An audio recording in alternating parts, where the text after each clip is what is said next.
What if the safest places in your life suddenly turned against you? A quiet, isolated mansion in the middle of nowhere where something in the basement loses a loyal dog's mind. A peaceful apartment complex where two small children who shouldn't exist beg to be let inside. In your own locked home where someone who knows your every move leaves notes in places they could never reach. These aren't made-up tales. These are real experiences from real people who still can't explain what happened to them. Welcome to American Nightmares, where the scariest stories aren't the ones we invent, they're the ones that actually happened. Tonight, we're diving into 3 disturbing true accounts that will make you double-check your locks, question every sound at 3 a.m., and wonder if you're truly ever alone. I'll be the first to admit it. I'm one of the most skeptical people I know. Ghosts, paranormal stuff, I dismiss it all. Fake, fabricated, or just overactive imaginations. That's why I'm still at a complete loss for what happened to me just a few weeks ago. My friend Steve and his wife were finally getting a romantic weekend away. Their kids were on a school trip, leaving just their golden retriever at home. I offered to pet sit at their massive house out in the middle of nowhere, the kind of place built for total privacy. Friday night was perfect. Movies, snacks, the dog curled up with me. Steve even texted me around 9 p.m. "Don't get scared being all alone. It can get pretty spooky at night." I laughed it off. I don't scare easily. But at 3:21 a.m., the dog exploded into vicious barking downstairs. I rushed down and found him at the basement door, hair standing straight up, growling like he'd seen the devil himself.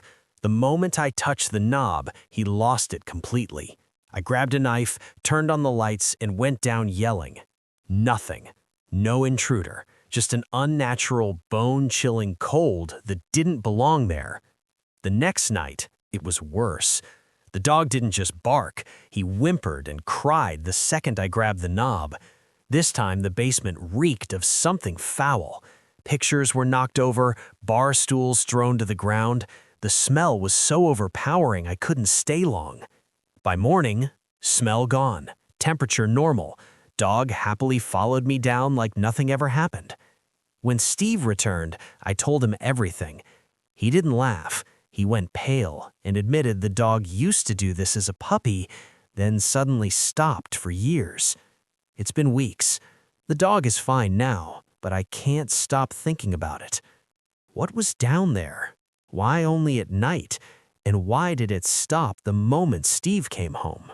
A few years ago, I'd just broken up with my boyfriend and moved into a beautiful ground-floor apartment in a quiet, elegant complex. It felt like a fresh start. Friendly neighbors, peaceful courtyard. Then, the noises started. First, running in the hallway late at night, then giggling right outside my bedroom window. I tapped the glass and shushed them. The giggling stopped. Then came a faint tapping on the other side. When I yanked the curtain open, nothing. Empty courtyard. I started ignoring it, thinking it was just dumb kids, until the apartment manager pulled me into her office, locked the door, and showed me security footage. At 2 a.m., 2 small hooded figures, sized like 10 or 12-year-olds, stood inches from my door for nearly 10 straight minutes. They didn't move. Then one tried the knob, rattling it hard. When they finally left, they skipped away and vanished. No trace on any other camera in the entire complex. That night, it got personal. I heard the knob rattling again. Through the peephole, 2 small figures with heads down. A child's voice whispered, "Mom, we're home. Just open the door and let us in." Another soft voice, "Please, we're home now. Please." When I yelled that their mom didn't live here anymore, they started giggling. The manager later pulled me aside and quietly said the previous tenant was strange and that something horrible had happened with her children. She wouldn't say more. How did they get inside a locked building with no key? Why couldn't cameras track them? And why did they call me Mom? I still don't believe in ghosts, but I also can't explain how 2 kids vanished into thin air. 10 years ago, I was stuck in a soul-crushing retail job when neon pink sticky notes started appearing on my car door handle after every shift. At first they were sweet.